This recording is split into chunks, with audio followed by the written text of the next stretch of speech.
Marrakech, 35 degrés. La chaleur n'entrave pas l'effervescence quotidienne de la place Djema El Fna.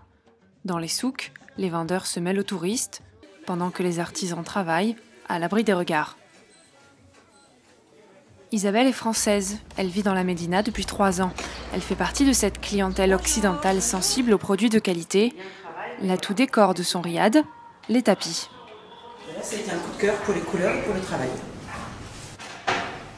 Mais il est trop grand. Et c'est pas un tapis de sol, c'est un tapis qui va plutôt au mur. Donc c'est toujours le même travail, hein. Tout un travail de tissage.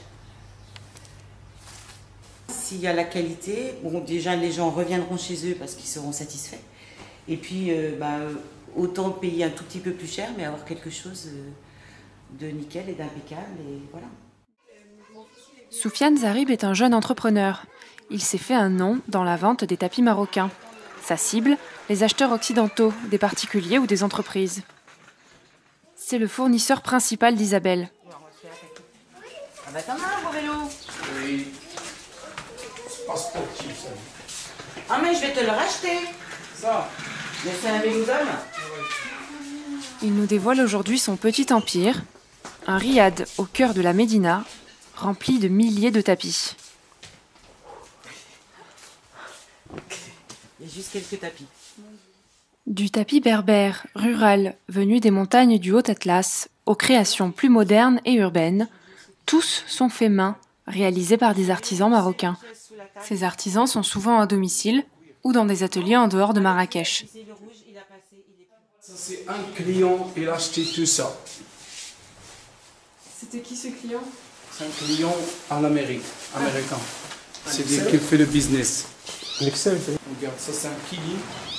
C'est ma création. Il est très beau.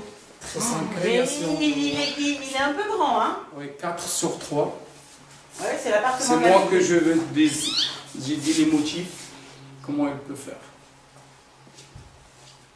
Et est-ce qu'il y a une technique pour reconnaître dans ce souk un tapis marron? Ça, les gens de souk, ils ne connaissent pas ce style-là. Chez moi ici, je ne laisse pas mes concurrents ou un Marocain qui rentre chez moi ici, non, interdit. Pour toujours copier. Il y a des choses ici qui même des bazaristes qu'ils ne connaissent pas. En 10 ans, les exportations ont été divisées par 3. Les pièces de qualité doivent donc faire la différence.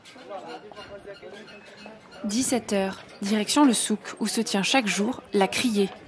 Une vente aux enchères qui permet à des propriétaires de vendre leurs pièces aux bazaristes. Des entremetteurs font le tour des boutiques pour montrer les tapis en vente. Chaque bazariste, s'il est intéressé, peut faire monter le prix. Ismaël est le frère de Soufiane. Il gère leur boutique dans le souk. Son objectif de la journée, repérer la pièce unique. Celui-ci attire son attention. Le tapis rouge, c'est quelque chose qu'on ne trouve pas souvent, mais c'est un tapis que c'est bien. C'est un tapis que ça vient de Hamna, c'est une région pas loin de Marrakech. 150 km, quelque chose. Et là, il va revenir pour dire le prix, c'est ça qui monte? Non, on est 2 personnes qui achètent le tapis rouge. Hein? Et le prix, ça monte maintenant. Chacun est dans son. Là, c'est à combien? Là, c'est à 1200 dirhams. C'était combien le départ? Le départ, c'était à 500 dirhams. Il part avec 50. Chaque fois, il part, il vient avec 50. C'est différent. Moi, j'en 1100, 1150, 1200, 1350 et le prix, ça monte. La criée terminée, les affaires entre vendeurs du souk et acheteurs occidentaux peuvent reprendre. Ces Italiens qui viennent du monde du design n'en sont pas à leur première acquisition. Molto grande e antico.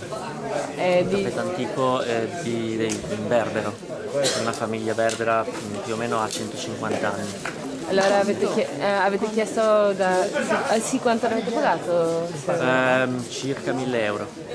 1000 euro? Sì. E vi ha detto, la persona che ve l'ha venduto, vi ha detto per la qualità di dove veniva, vi ha rassegnato? Sì, un pochino già conoscevamo. Non è la prima volta che veniamo, però se si va nel posto giusto ci si fida della persona. Poi comunque dopo un po' che ne vedi tanti, cominci a capire la differenza, insomma. Okay. Nous retrouvons Isabelle dans le souk. Si elle est installée au Maroc, c'est aussi pour un business de sacs artisanaux qu'elle est en train d'élaborer. Le tissage est un élément majeur de ses produits. Elle se fournit principalement chez Mohamed. Il est passementier, c'est-à-dire qu'il travaille le fil. Tout comme Soufiane pour les tapis, il s'est tourné vers une clientèle occidentale, plus aisée. Et ça, nous, on va détourner ça.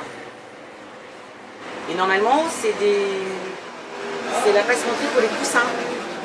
Ici, quand on voit dans les salons marocains, il y a toujours des coussins avec des fonds. Et nous, on va les détourner au sac. Voilà. Ou en jus. 3 mètres de long, 25 kilos. Ouais. Je crois que c'est la plus grande. Tu veux passer dans le Guinness des records? La plus grande pompon au monde. Ça fait 5 jours de travail. Il est là? Non. On a déjà fait ici, mais on a envoyé par quelqu'un au théâtre à Paris. Ah, c'était pour un théâtre à Paris. Ouais. Pour se différencier de ses concurrents et mieux cibler sa clientèle, Mohamed a abandonné les matières premières bon marché au profit du haut de gamme. Le fil vient d'où? De l'Indonésie. Il y en a des matières chinoises, mais pas bien. Pas très bien, d'accord. Pas très bien, ça dure pas longtemps, c'est synthétique. On ne travaille plus avec. Vous ne travaillez plus avec? Non, c'est pas bien. Face à un secteur en pleine crise, les artisans marocains doivent désormais se montrer inventifs, mettre en avant les traditions tout en alliant créativité et innovation, une combinaison qui leur permet d'aller chercher de nouveaux clients, plus exigeants et prêts à mettre un certain prix. Un marché du haut de gamme qui reste encore à conquérir.